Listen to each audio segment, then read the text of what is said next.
Okay, next here we are going to discuss the error in division. Okay, now to understand the concept of error in division, suppose two measured values are given here, a and b.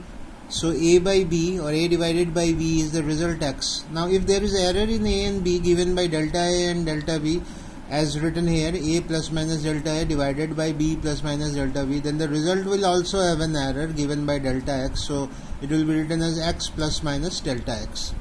Now let us see how it can be written further. Suppose this value of a is taken as common here, so it is 1 plus minus for delta a. Since a is common, so we write delta a by a. Similarly, the denominator here b is taken as common here, so it is 1 plus minus delta b by b. In the same way here, if we take x as common, so it is 1 plus minus delta x by x. Now this value is written in this form, a by b we are writing here. The first numerator is written here, and the denominator, if it is taken to the numerator, then the power here will be minus 1, which is written here.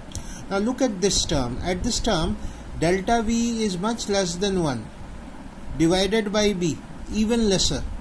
So this value is much less than 1. So 1 plus minus, if this value is much less than 1, then we can use binomial theorem. We have discussed it earlier for the binomial theorem, that if this value is much less than 1 raised to the power of any number or fraction over here, then we can use the binomial theorem. And in the binomial theorem, we will consider the first two terms. We are writing this term separately here, and we will take the first two terms. The first term is 1 itself, then whatever value is there, then n into this value.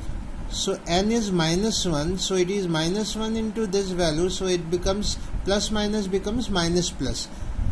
Plus the rest of the terms which are in the powers of delta b by b, square of it, cube of it, all the terms are neglected because those terms will be very small. So we are having only these two terms.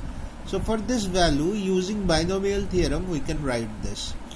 So this equation here is written in this form, where a by b is x, so they are cancelled out. So we are left out with 1 plus minus delta x by x is equal to 1 plus minus delta a by a, and this value is written as 1 minus plus delta b by b.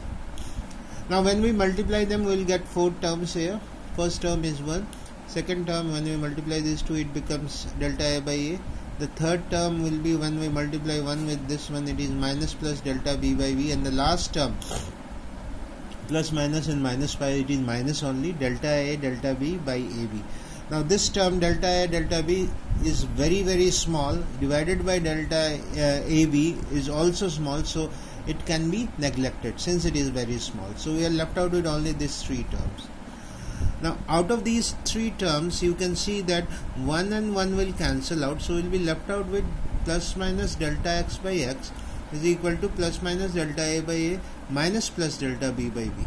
So delta x by x will have 4 possible terms: plus delta a by a minus delta b by b, first term. Second term will be plus delta a by a plus delta b by b. The third term will be minus delta a by a minus delta b by b, and the fourth term will be minus delta a by a plus delta b by b. So out of all the 4 terms, you can see this term, both the terms are positive, they will be added up. So the value of delta x by x, which is the relative error in x, will be maximum for this term.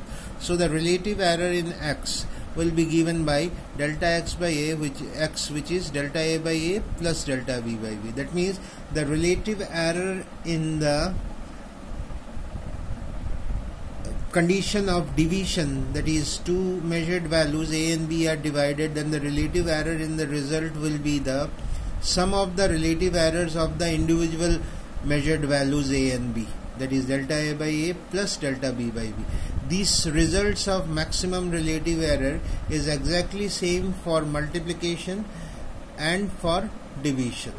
So I hope this is very clear to you. Any doubt, you can post me the doubts.